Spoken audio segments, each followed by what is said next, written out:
The experiential learning cycle simplified.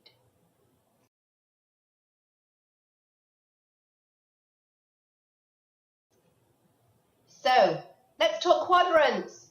And I'm not talking learning theory quadrants. I'm talking experiential learning cycle quadrants. Fun quadrants. Let's get going.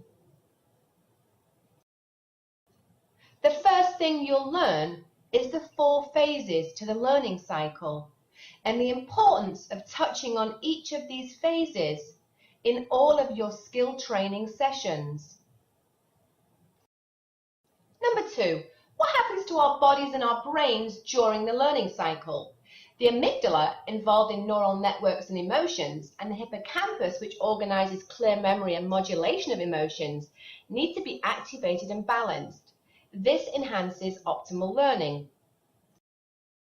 Number 3, let's look at why we need to ensure each of our sessions works within each quadrant. So let's look at those quadrants one at a time and understand what happens during our transition through them.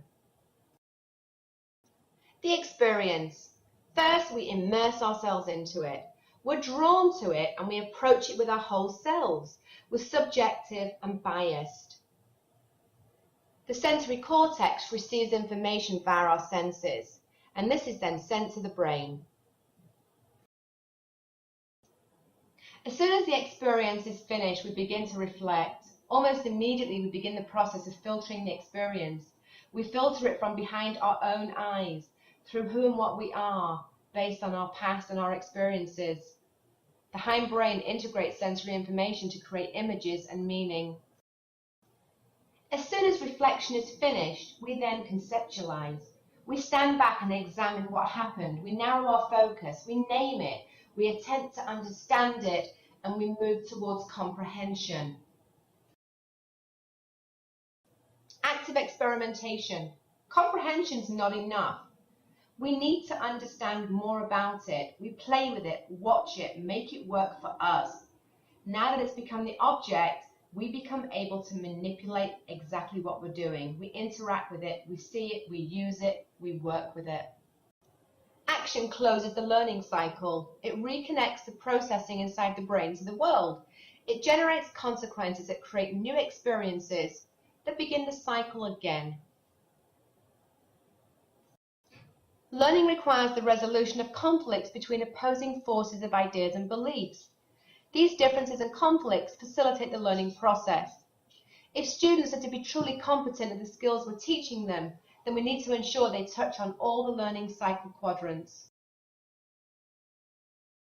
If as a teacher or trainer your sessions focus on active experimentation, but you do not allow sufficient time or opportunity for students to analyze and reflect on their experiences, then you're not engaging in all areas of the learning cycle.